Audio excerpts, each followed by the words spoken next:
me to talk as you're walking in? Are we on? We're on. Hey, welcome everybody. Welcome to Vision to Success. I'm Jason LeDuc, your business mentor from Evil Genius Leadership Consultants, and you are Maria Pureza, the beautiful Maria Pureza. The beautiful, yes, and the owner and Director and producer of all of this social media shows network that we do here. So welcome to our last show of March. I can't believe we've been doing this. So 3 months. That's amazing. So if you've been we watching. survived. Yeah, if you've been watching, please share this. Please tell your friends about it. If you're interested in business or know someone who's interested in business here in Las Vegas and beyond, please share this with them.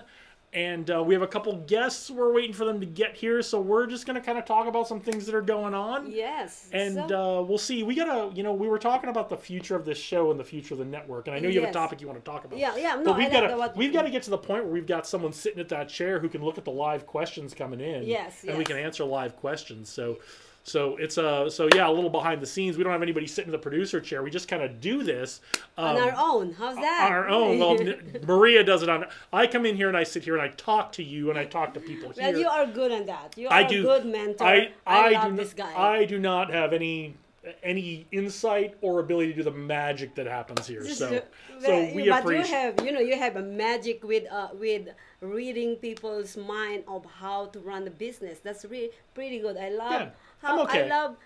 You're not okay. You are good. I get one right every now and then. But speaking of business, because we're not here to compliment me, we're here to answer your questions and give you some knowledge. Let's talk about SpaceX. You wanted to talk about SpaceX and Elon Musk and what happened the other day. Yeah, they actually failed. It failed. It crashed, right? It crashed. Yeah, it's so SpaceX is a really interesting company. If you're not familiar, it's owned by Elon Musk, who created PayPal. Most of you, if you're watching a business show, are probably pretty familiar with Elon Musk. SpaceX is one of his latest ventures.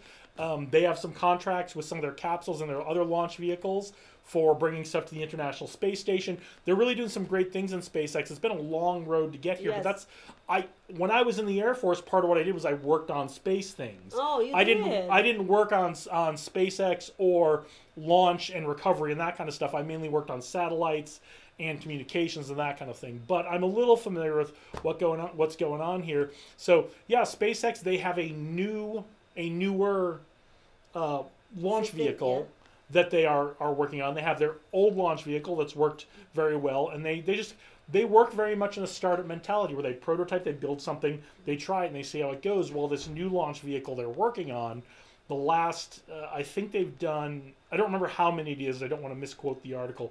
They've done a number of these launches and landings with the new launch vehicle, and I believe all of them have either crashed or blown up after. There's one that landed successfully, which is really good news. With all the things, it's only one. But I think it blew up afterwards. So so there's a lot of technical stuff that goes along with this. But that's what happened with SpaceX recently. Is their most recent test launch went great, little bit of trouble with the landing. So there's a lot of things that they have to fix on that yet, huh? But let me ask you this: do you know what is that SpaceX? I kind of read the article, and it says that we can transport, or what is that for exactly? SpaceX? Yeah. So Elon Musk, I'm probably going to butcher this a little bit. Elon Musk is very concerned about our ability to stay on this planet and survive. That's what I was thinking. And he wants to make sure that humans expand out for a lot of different reasons. I don't want to get into the politics of the environment and all that kind of stuff, but Elon Musk really strongly believes we need to get to the point where we're living on the moon and living on Mars and expanding out into the solar system, the galaxy, for not just commercial reasons, not just survival of the human race reasons, but for really interesting, let's go explore space reasons. Kind of one of the reasons our government space program was started way back in the 50s and 60s. Let's go explore. Now space is very expensive, so the government has really gotten out of not gotten out of, but spends much less taxpayer money now than they used to, which really means if we're going to get out and explore space in any kind of timely or efficient fashion, the commercial industries are going to have to do that, which is great. This is kind of how things have worked in America. Even with the railroads, yes, there was government subsidy that early on, but commercial enterprises to create transportation infrastructure across this country and around the world. So I heard about this jet. Have you heard about this jet that you can actually a lot of Hollywood actors actually pay for this to get them into the space? Have you heard that? Is it the same thing? Well, SpaceX is going to do that. I think you're talking about Richard Branson's Virgin Galactic. Yes, that's yeah. right. So, different. and I think that is different company, similar. I think SpaceX wants to do the same thing. I'm not 100% sure about that. So Elon Musk, if you're watching, don't get upset. Don't get upset with me. I'm kind of going off of just what I remember. Yes. I didn't do a lot of homework for the show today. Yeah, me too. I just got that this morning, right? Mm-hmm. Yeah, about 20 years ago, actually longer than that. I don't know if you know what an X Prize is. No. So in the 90s, the X Prize is kind of based on the idea of the X planes. The X planes were the things that NASA did in the 50s and 60s, trying to break the sound barrier and go up to the edge of space. And how would you create a vehicle that would go and maneuver in space without aerodynamic control and that kind of stuff. And so there was the X1, which Chuck Yeager broke the sound barrier, and then the X1A, and then the X2 and the X3, and they went up all the way up. They had an X15, which was really kind of traversing the border between the atmosphere and space. And there's some very interesting books about the X15, and there was going to be an X20, and there have been a number of X planes over the years. But they were really experimental. Let's go figure things out. Let's go do the science we don't know how to do and explore things. So in that tradition in the 90s, they created the X Prize. And the idea was they would give, and I forget what the cash prize was, but it was some amount of money that probably wasn't really, it was like probably $10 million or $50 million for whoever could get a commercial venture into space, a manned commercial vehicle into space, and successfully return it.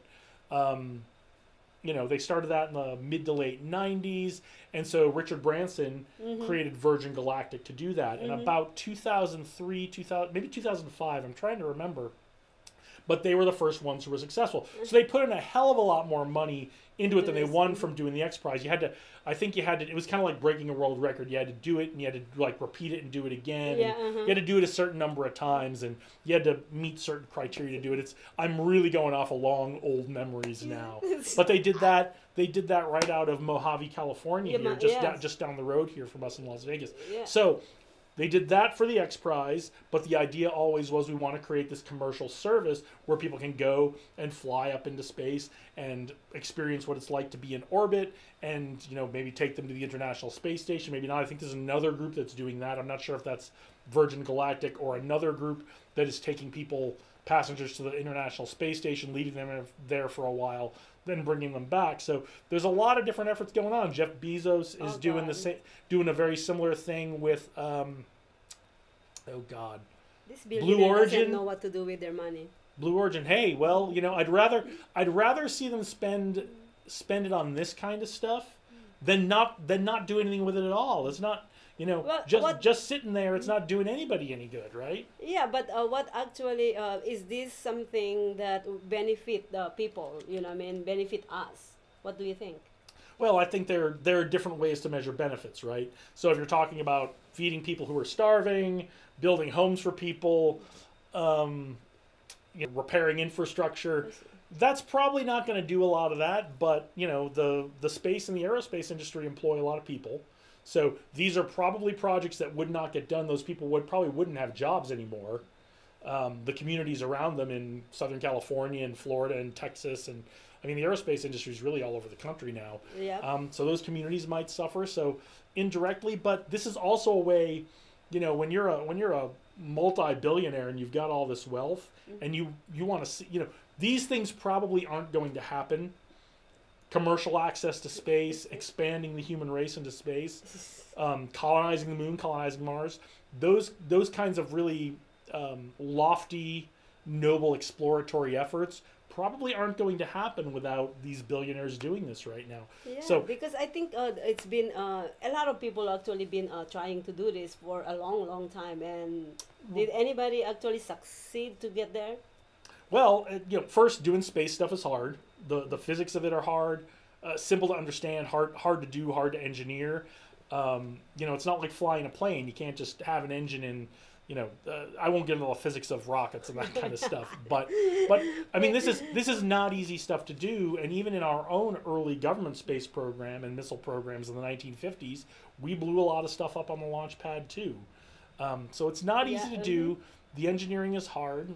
The one aspect of the government doing it very early on, because it was taxpayer money, there was a lot of emphasis into reliability. Yep. So it was, we're going to build these really expensive things that are really reliable, and we're going to build them so that they don't blow up.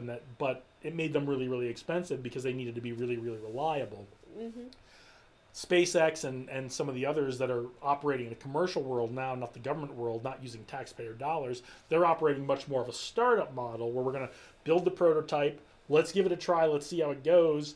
We're gonna make sure we're gonna try to do things safely. We're gonna try to do things securely. We don't want things to blow up. We're not just looking to blow things up. But if it blows up, that's okay. Is their money? Well, it is their money, and as long as it's not with the. I think NASA is with the government, right? Yeah. So this Elon Musk is privately owned. Yeah. Correct. Oh yeah. So it's a private company. Yeah. So we don't spend our money on these things, and let them actually blow up their money instead of giving it out. If you want to call Elon Musk or and talk to him about how he's spending his money, that's your business. I'm not gonna talk to him about doing that. How do you spend your money? but I will say a lot of these things probably will not get done if you leave it to the government to develop it, just because they've got so many other priorities right now. Yep. So now one of the interesting and they get things, questioned too by the people. You know what I mean?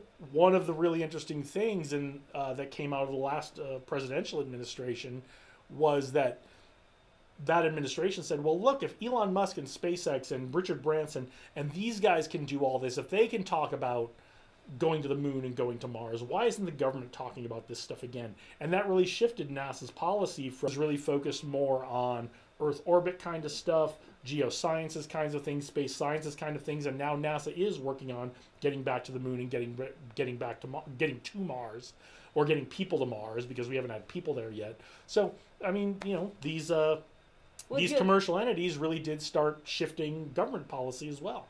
Would you, if you have the ability to actually be the first people to get to those, to those vehicle or spaceship, would you? Oh, I'd go. I wanted to be an astronaut. That was one of the whole reasons I was in the Air Force. So I would go. But I'm not as young a man as I used to be now. When you travel to Mars, I think the quickest route, depending on where the planets are in alignment to each other, you're talking about. I think a 7 or 8 month trip there minimum. Oh. That's just to get there. Never mind coming back. I thought years. I think depending on where because the planets rotate around the sun at different rates. So if Earth is here and Mars is here, it could be 6 or 7 months, 7 or 8 months. If Earth is here and Mars is all the way on the other side, it could be really long, like 2 years. So that's part of how they choose when they launch these things. When they launch like the probe, when they choose to launch the probes. Yeah, it's all. That's the thing about space, is you kind of got to plan, because we don't have the propulsion capability to just constantly be thrusting and propelling all the time. You've actually got to plan your routes. You've got to do the math ahead of time. Wow. So they actually choose. Mathematicians are really in demand in those. Yeah, they choose the launch dates based on, do they want to take the quickest route? Do they have a reason they want to take the longer route? All that kind of stuff. So because the longer route might be, they are doing some scenic viewing. Yeah, they might be doing something else along the way, or a lot of times and you don't hear about this a lot unless you're in the business, because launching stuff into space is very expensive. Sometimes you have what's called a secondary payload. So your main thing is up, and then you have another thing tucked underneath. Yes. And so that might be something that's going along on the same orbit, but not associated with the primary mission. So. Oh, shucks. Yeah, wow, I just learned something. I thought you were just a mentor, but you are. No, I can talk. This is what I did in the Air Force. I can talk about this stuff. This is one of the things I did in the Air Force, so I can talk about this stuff all day. Wow, I'm just like, I think I'm gonna. Can we talk all day about this? I'm just kidding. Well, we're still waiting for our guests, so we can talk about this as long as you want. I know. I know that's crazy. So, okay, I'm trying to see if they're here or not, but they should. Yeah. Don't walk up to the door. But anyway, so. this was in Texas, right? Where I didn't catch think it's that. Texas. I did read the article. I don't remember where they were doing it. Yeah. Texas. That sounds right. I think they're doing a lot of their stuff out of a Texas. spaceship prototype crashes during landing attempt after another clean, uncrewed launch.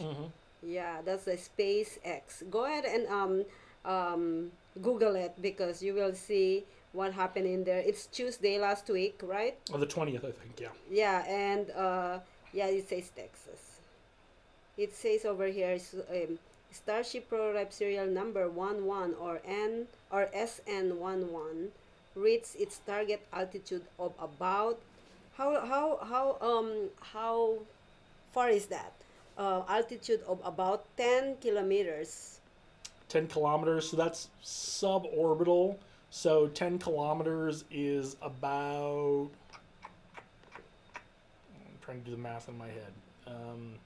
A kilometer is a mile 1.7 kilometers, or so it's not that. It's not all the way up to space. It's suborbital. Oh, so it's just kind of like that. Yeah. So, oh my. So it's not not going up into orbit and then spending time up there and then coming down. Yeah. So yeah. Oh my God, that is. So, that's. I only seen one time in my life where we were in Orlando. The NASA actually. We were driving from Orlando to Miami, and on our way we just seen that what they call that, the space. No, not the spaceship. What they shoot. The space shuttle. Space shuttle. They just actually shoot that, and we are like, oh my God! Yeah. At the same time, it's pretty magnificent. Yeah, it is. It is. You're like, oh my God. Right. Well, but anyways, it's time for us to take a break, and we spent a lot of time talking about the science of space stuff. So here's really good. Here's the question, the business question I'm going to leave you with, and that's to think about. SpaceX has made a lot of progress, but they've been using this idea of a startup business model of build it, try it, fail faster.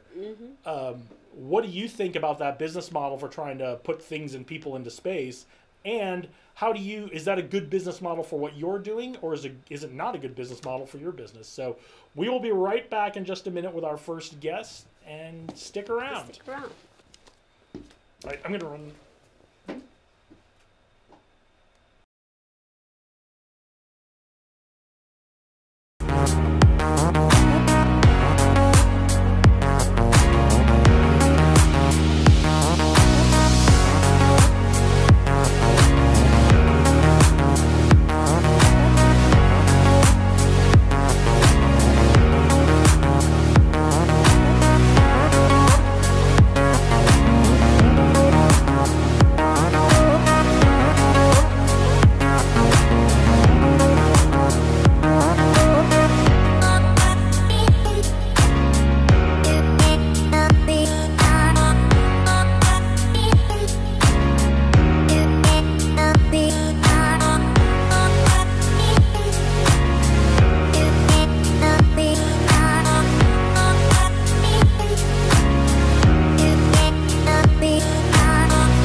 Are we on? Do you see me out there? Okay, welcome back. Welcome back to Vision to Success. We had a great conversation about SpaceX and Elon Musk. If you missed that, so go back and... This is his, you know, line. I know a little bit about that stuff, yeah. So if you missed it, if you're joining us live and you missed that, go back and watch the recording again. Share it with your friends. But now, I want to bring on our first guest. I want to welcome Amani Ortiz. Hey. You and I go back a little ways. You guys go back even further. Yeah. So why don't you tell us about what you've got going on and what you're working on? Oh my goodness, so much has happened since me and you did a thing together, and you know Maria's my girl. But now we're actually doing a Guinness World Record, May 23rd.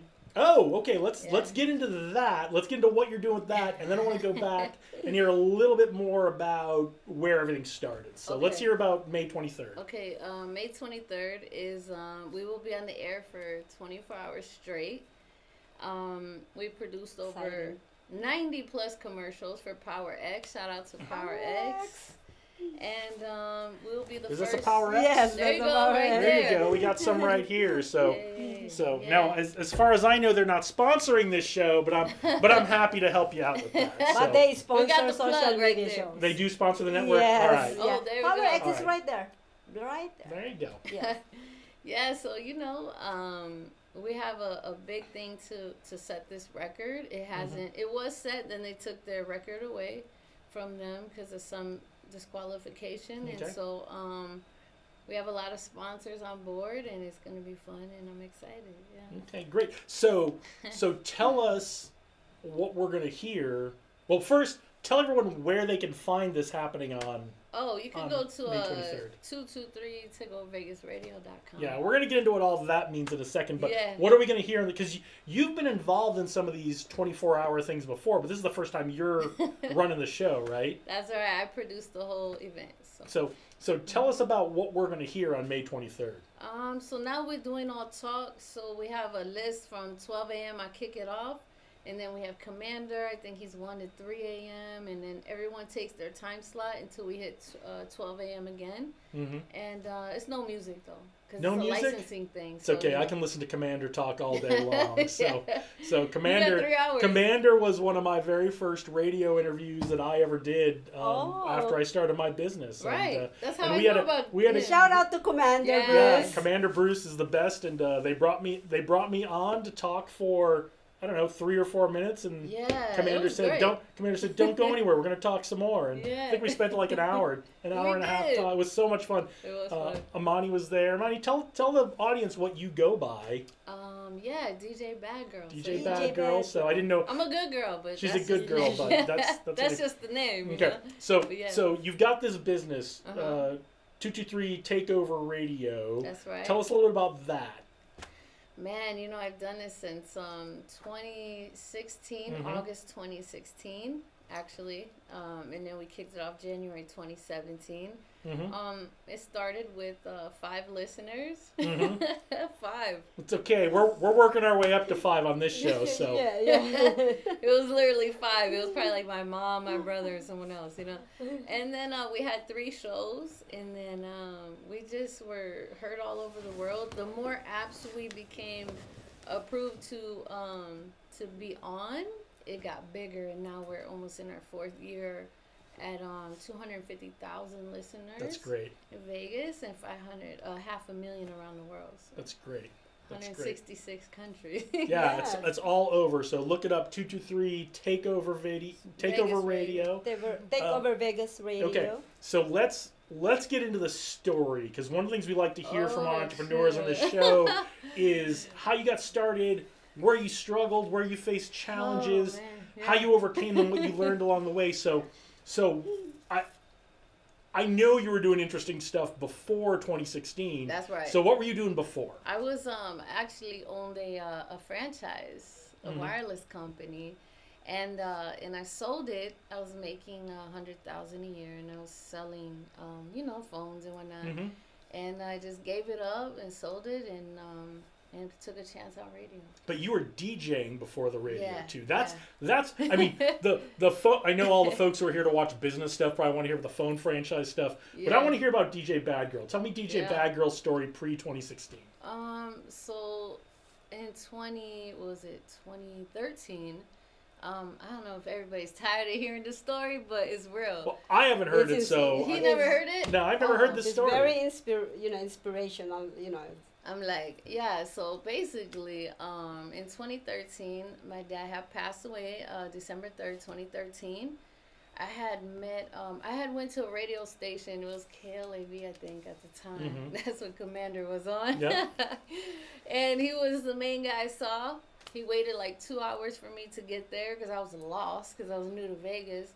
And he waited for me, and we talked, and I'm like, I want a commercial about Boost Mobile. That was my wireless company. And I said, I want it to sound like this, sound like that, sound like this. And he was like, why don't you do it? And I'm like, no, I'm not doing that. I'm not going to commercial. He's like, no, we could bring you in. Commercial. He's like, no, we could bring you in. You could do it. I'm like, no, I don't want to do it. He saw something in you. Yeah, he's like, you have a radio voice. Now, keep in mind, he's an older gentleman, fly. I was like, is he trying to, like, be my sugar daddy? Like, what's happening? Because he was slick with it. Commander is fly. He was super fly. But he's, I will say, shout out to Commander. He's got a really good eye for talent. He's very encouraging to help bring someone along into, like, a new challenge, something they can take on for themselves. Correct. And I guess he saw that in me. And what he didn't know was that I was so, like, depressed in that point because it was my first time ever experiencing, death on that level and like a role model of my father. So it was crazy. Like, this is that turning point, which this is a disclaimer, I don't condone, like, suicide in any kind of way, but keep in mind I was in a place where I was so sad. I didn't want to be there. And it was a situation where it's crazy. I never said details, but it's like I was in the middle of this garage. And, like, when people take their lives, they turn on the car and all that. So it was literally one of those things. So I was just like, I have to make light of it now, but I was just sitting there like, man, I'm just fall asleep at any time, just, I didn't want to be here, right? And he kept calling my phone, like, it's over here. He just kept calling. He's a lifesaver. Right, and I'm like, I just want to not be here. I'm in that mindset. And he keeps calling me. I'm like, I can't even take my own life the right way because this dude's interrupting it. And I was like, what's up, man? What's up? And he's like, yeah, come to the station. I'm like, oh, God, like, and I just didn't want to. I'm in my moment right now. Yeah, I'm like literally in a moment here, And like I said, I'm not condoning it, but he didn't know, like, if he didn't keep on calling me, like, I wouldn't have had a reason to answer it, and then I was just like, how can I tell him I'm, like, gonna commit suicide? How can I tell him that? So I was like, I'm getting dizzy now at this point. I'm like, man, I'm tired. Like, yeah, I'll be there. Let me open the garage. So I stopped everything I was doing. I went to the station, and though I was sad, he put me on the air, and I never left from that day forward. Wow. That's awesome. Tell us about your first time being on the air. Do you remember what you talked about?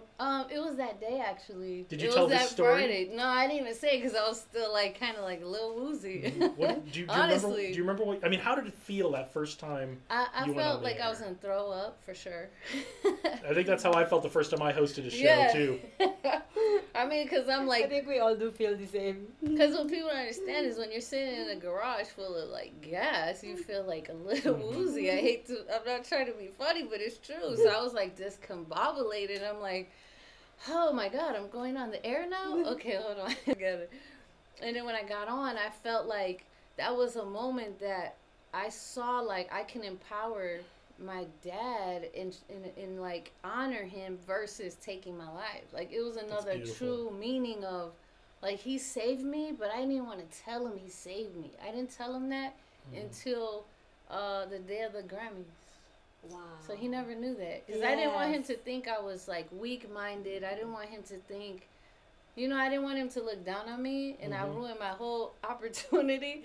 So I'm like, I will never tell him that. And then at some point I was like, I can't be ashamed of that. I had to be like, this was a turning moment in my life that if he didn't call me, I don't think I'd even be here. So I think you took the right timing. It's not because you don't want to tell him, but it is more of like, I want the right time to, I write, the time that he will absorb that and appreciate me more. You know what I mean? Correct. Yeah, because he knows in the beginning that you appreciate him. Yeah, totally. And then it was like, when I got on the air and my voice was being heard, I thought like, oh my God, this is my calling. Like, I can honor my dad this way. I don't have to take this other not a dark person by no means at all.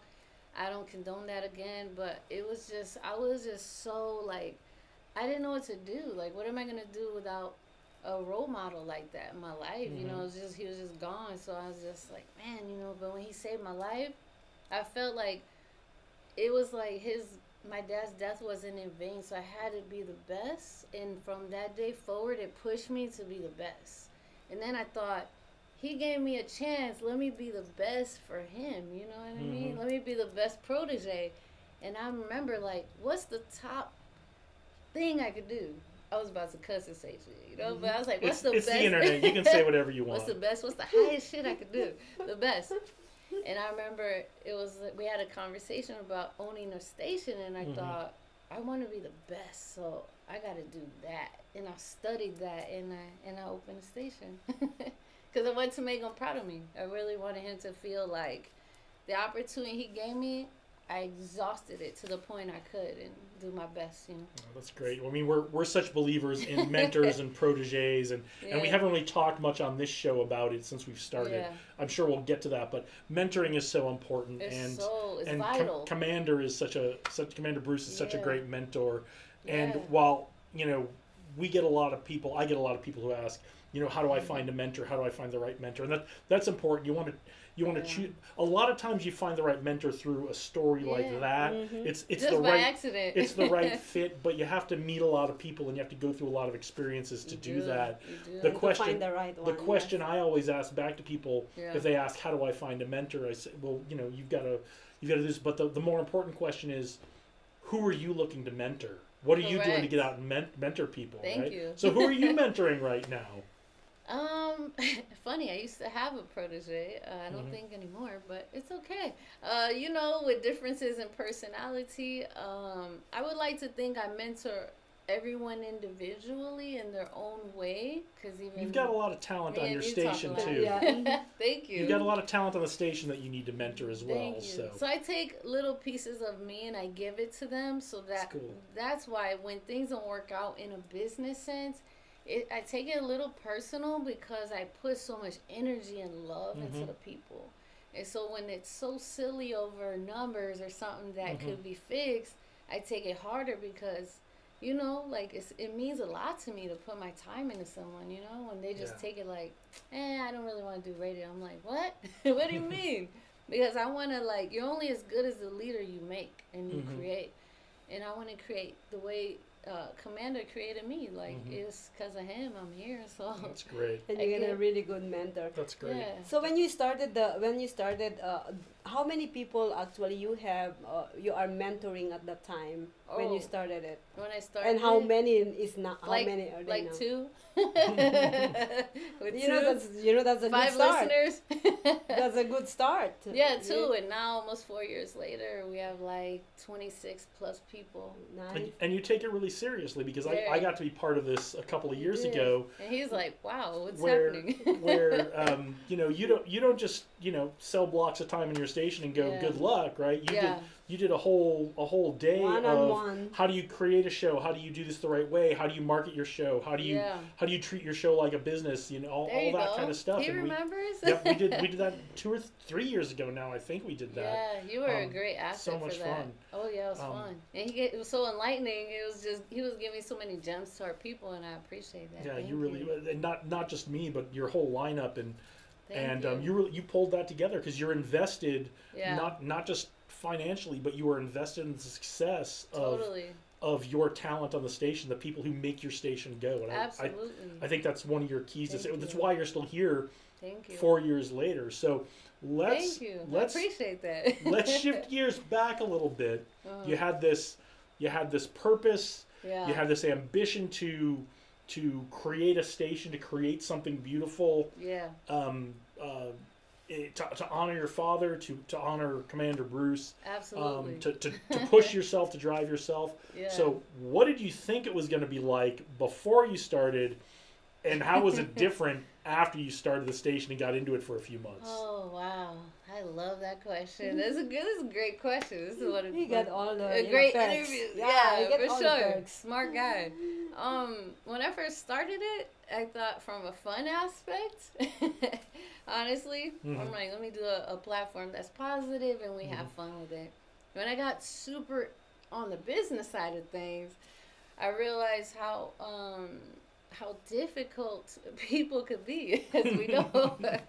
We talk about this almost every day. Yeah, totally. Because the thing is, I don't like to be confrontational. I'm a real easygoing girl. You know that? Yes, I'm chill. you are. And I like to be fun all the time. Probably I'm never serious, right?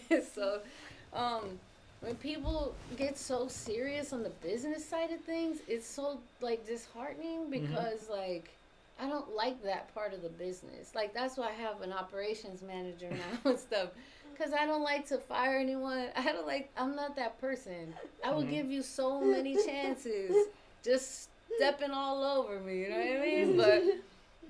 But you are being, you have your first chance, second chance. Yeah. She's counting, you know. Totally. But then at some point when it's too toxic, we can't have a relationship. But I mean, I try my best to stay in a relationship as long as I can. But a lot of people, what they do is, as you know in the business, sometimes I don't think on purpose. I'm not going to put it that way. I think an ego is created. Because you have to have a certain amount of ego in anything you do.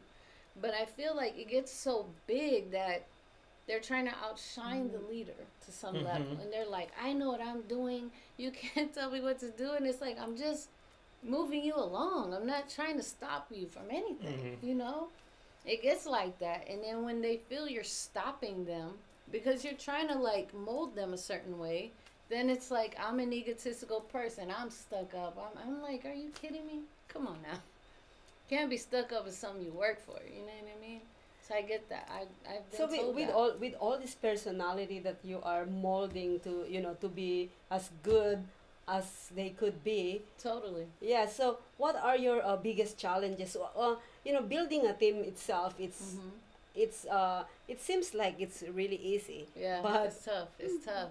But it's tough. So what are your kind of like secret? Because you have some people who are literally loyal to you. Maybe some few people that trying to actually go to the shortcut. Totally. Yeah. So what are your lessons? What's your secret? The secret's having a good team? Yes. You gotta weed out the bad apples. I put it like that. I'm glad you said it because ultimately that's where this discussion's going to get to. But go ahead. Yeah, totally. Because, and it's like I really hate to say it that way, but everybody I try to give them the benefit of the doubt, truly, right? But at the same time, there's people who are there for the opportunity. There's people there for the long term. People are there to monetize it. Some people are there just to say to have an expensive hobby. Like, really. And you got to weed out just by talking to them. What is your long-term goal? What do you want to do? Are you a team player is my number one question. Because if you're not a team player, we can't, you know how we are. Yeah. Do everything as a team. If they're all about I won't even hire them at all, because then I know what's going to happen in the future. It's what about them. You know what I mean? So that's a really great point, and I'm glad we got to that as well, because it can be very difficult to figure out if someone's a good fit or not before they come in. It's so really easy to see a few weeks or a few months in that they don't belong here. But that's right. But one of the things we try to do is we try to figure that out early. So what have you figured out about your business, your station, your team? What makes someone a good fit on your team, and how do you try to figure that out before you hire them? I like this guy. He's awesome. I told you. He has Got all the great perks. questions. Actually, I do a 60-day contract, so I know we're not stuck but 2 months at the most. I make them put a deposit down because therefore they can't flake on me and not show up. And it's not refundable either. Just saying. And then I ask a series of questions of, it's almost like a mind reversal. Like, could you see yourself working with a team? Like a personality. There you personality go. But questions. a team one. And if they keep saying it's about my show and it's I want this and if I can see I a lot in there, I'll just say I don't think it's a good fit for me. For sure. I'll do a screening. I screen them first. and that can be challenging too, because you are in an entertainment business and you do want strong personalities. You want compelling personalities who are going to be on air. But so how do you balance that? How do you, like, if you had your ideal your ideal talent that you're putting on the radio on your station, you know, what do you want to hear from them about the magic of their compelling personality that's going to make people want to listen? That's a good question. But what are the red flags that go along with that? Wow, he's good. See, you know why I got him here? That's why the show is very successful too, because they got a dynamic duo going on. You see why I got him here? Yeah, totally. I thought it was just for the space stuff. It's an evil genius thing, right? It's a name for a reason. With that question, I'll answer that, of course.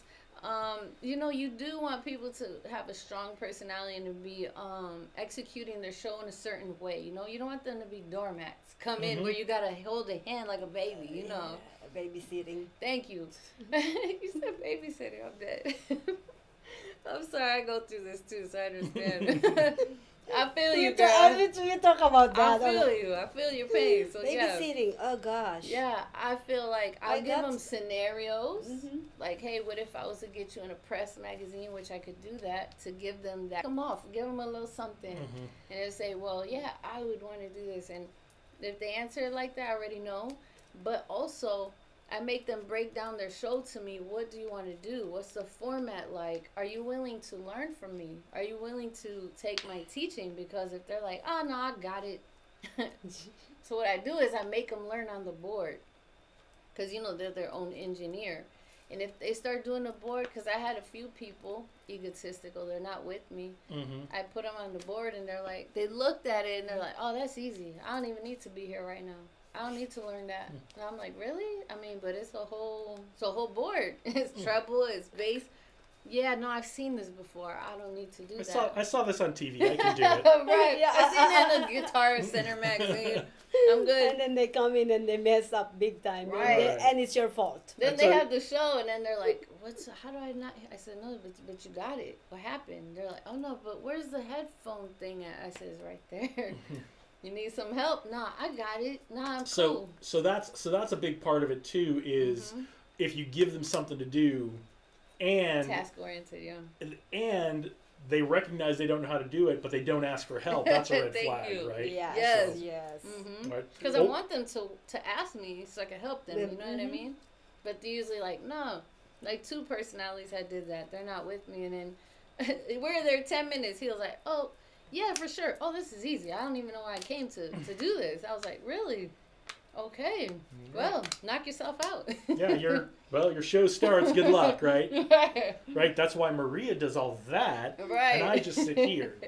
Because I don't know how to do all that, and I freely admit that. All right, I'll tell you what. Let's take another break, a real quick one. But when you come back, I want to hear about if someone is watching and they're interested in getting into the business with you or wherever they're at, let's talk about that in a minute. So stay right here. We'll be right back. Stay tuned. Don't go away. Damn, this is good ass questions. I love it. This is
All right, welcome back. We've got Amani Ortiz here. Maria's walking in to join us. If you joined us for the last segment, I freely admitted that I don't know how to do any of this technical magic that makes any of this happen. She's the one who does that, and so that's why she's walking on. So before we left, I asked you a question. I wanted you to think about it. Yeah. So we've got a few minutes left, and I'm sure some people are watching. What are, if someone wants to get into this, yeah, how do they get into this? How could they come work with you? But not just like the steps, like call me here and like how would a young person or even an old person prepare themselves? Yeah. What would you want them? What's the work you would want them to have already done before they come to you to pitch a show to you? Yeah. Good question. I know, right? Ooh, I hope y'all watching. We gotta run this back too. If they want their own radio show, I suggest don't just have the concept, but have the format, the idea that you want to do, and how do you want to monetize it? Who is your people? Because I need to know, do you even have support close to you to listen? Because a lot of people say, I just want to be on the air. But then their own mom won't listen to it, or their dad, or whatever. You got to start somewhere, right?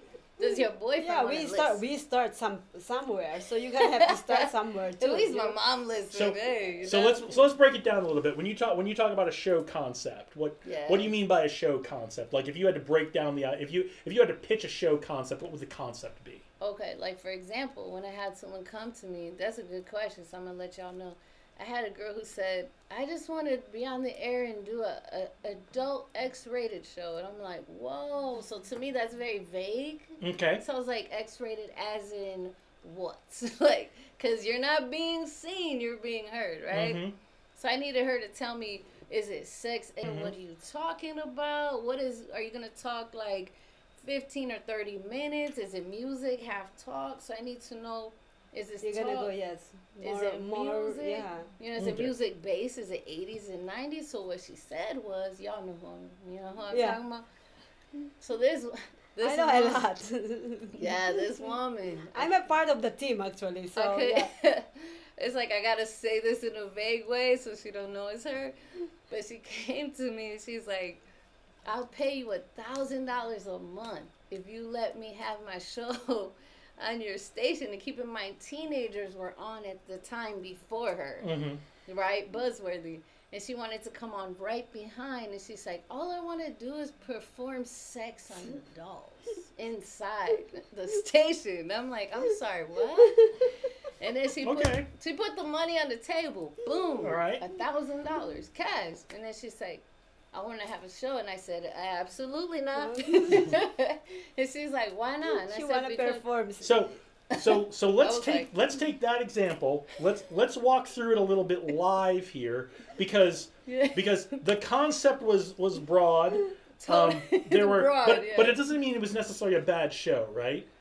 Except for performing on the dolls, right, and then letting her.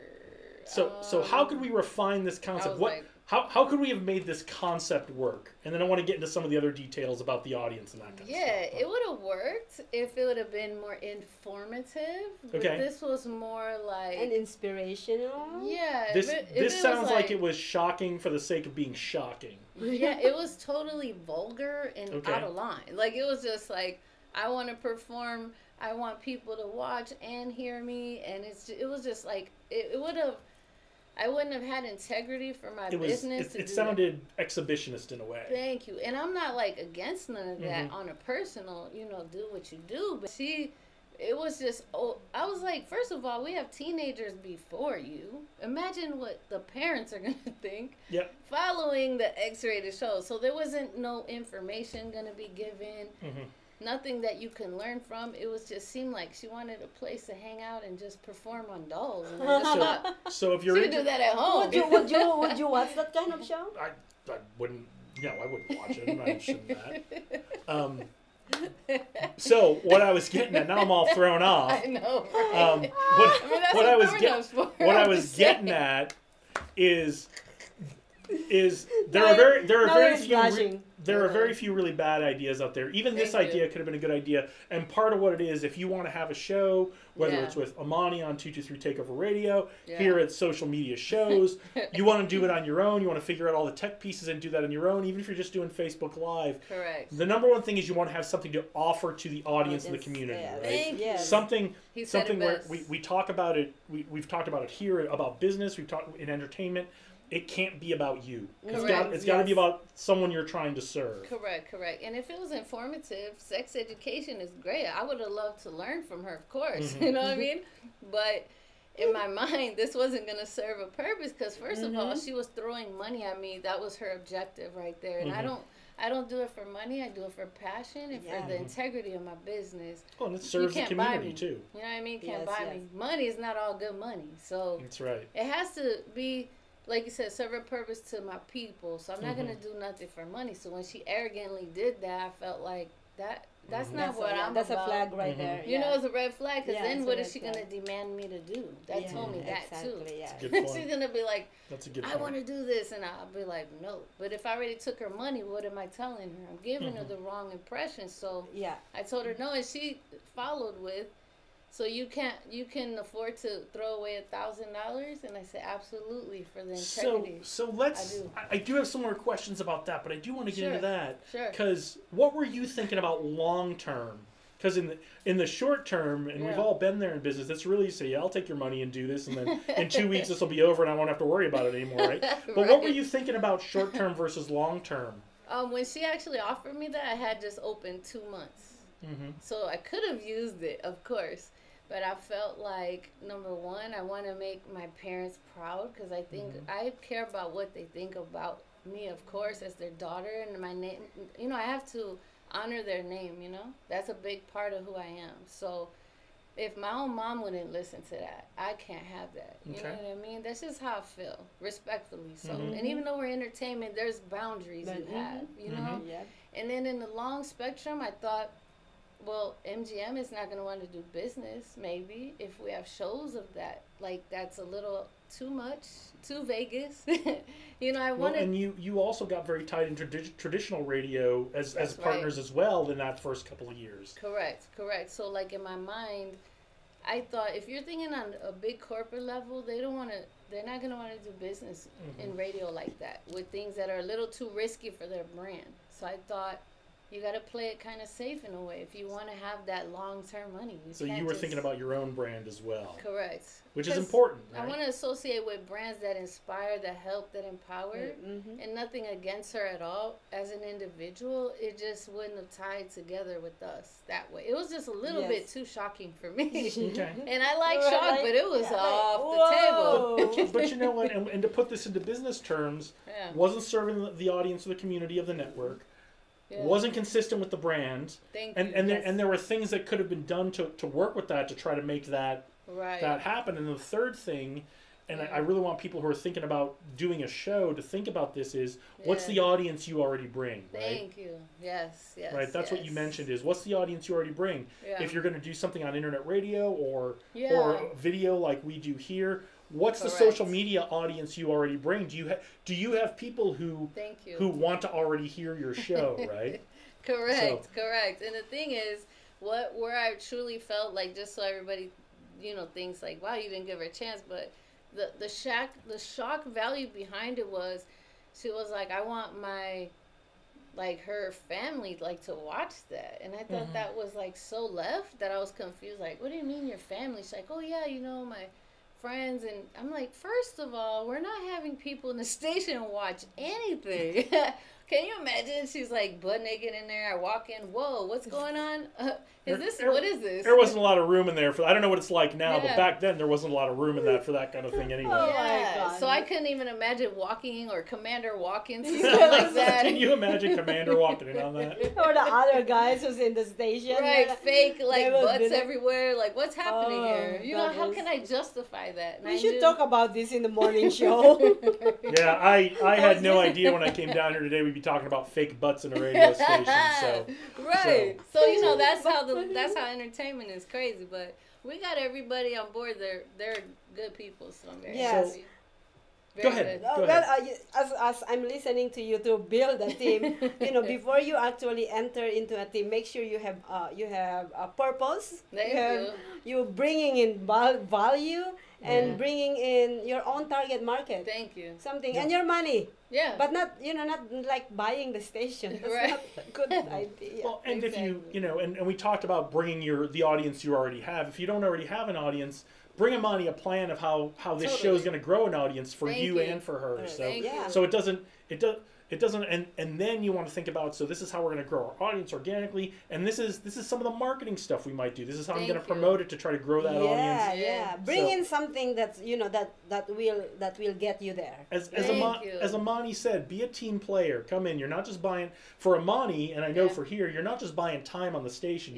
You're buying into a community. Correct. Or you're becoming part of a community. I shouldn't say you're buying into it. Yeah, you're on a team and we support each other and there's no egos. That's the thing we don't understand is I fear celebrity because we do have someone coming on. That's what I say all the time. They are actual celebrity. They are coming on, but we're not signing him because of that. We're signing him because he has a great purpose. He just happens to have star power behind him. That's great.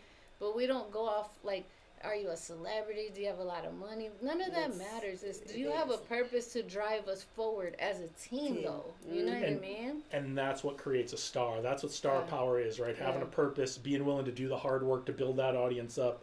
To go, walk around and hand out flyers, or to do social media posts, or whatever it is. And today you've got to that's where star power comes from, not from charisma is a wonderful thing, but it doesn't beat hard work. Thank you. Hard work is dedication is everything, and to me, I will really mold a person to death until I no longer could do it, and then let them fly. It's like a little caterpillar. They're gonna turn into a butterfly. You have to nurture them to that, and I don't mind as long as we're together in the long term. And together as a team. Sometimes people come in, they get all the games they want from you, and they leave, so that's not cool either, but whatever. It's all good. Yeah. So if you got your idea, you got your show concept, and you want to take your shot, do all the things that Imani talked about. That's right. And some people reach you if they're interested. Y'all could go to 223takeovervegasradio.com or just hit up my girl Maria, because you guys, this her audience too. She knows how to get a hold of me. We're a team. It's all good. And we do the Black Box every Sunday. Actually, that's the Black Box series. So she does a great job. She was on it last weekend. It was fun. And it's 223 Takeover Radio on Instagram, Facebook, all that as well. All that, Facebook, Instagram, Twitter, all that. We're everywhere. You can just Google us, and it has everything. So and it helps your search results if you go Google. Yeah. If you go Google her, it helps your search results. Algorithms. Yep. He's smart. He knows. Well, I think thank you so much, Imani. As always, I love you so much. I love you too. Yes, and we work together so well because we have kind of like what she just mentioned today is that's how we actually roll 22.3 Takeover Vegas Radio and social media shows, and we share vision together. Yeah, and I respect a lot of respect for you and for him as well. And when you have respect for people of certain different calibers and medias, you can work together because the respect is there. But if there's a dislike or envy or jealousy, you can't work together like that. No, but I respect people's forte. We just work together. It's a teamwork. We are like, There's more than enough out there for everybody. Absolutely. Find people to work with, collaborate, grow together. Absolutely. Yes. That's what gets you to the championship. Jordan, so teamwork makes the dream work, y'all. Pay attention. But anyways, well, thank you, and I think we're out of here. I'd say we've accomplished what we set out to do today. So I think we can close it down. Yeah. Well, thank you so much, viewers. Vision to success is every. Well, we are actually doing one more next week because we took a long vacation this time. So we're giving you 2 in a row, back to back. 2 in a row. Come back next week, same time, 1 o'clock on Tuesday, 1 p.m. Vegas time. Yes. And we are out of here. Thank you so much for tuning in today. And please stay tuned for other shows coming up every week. I think that's it. All right. That's good.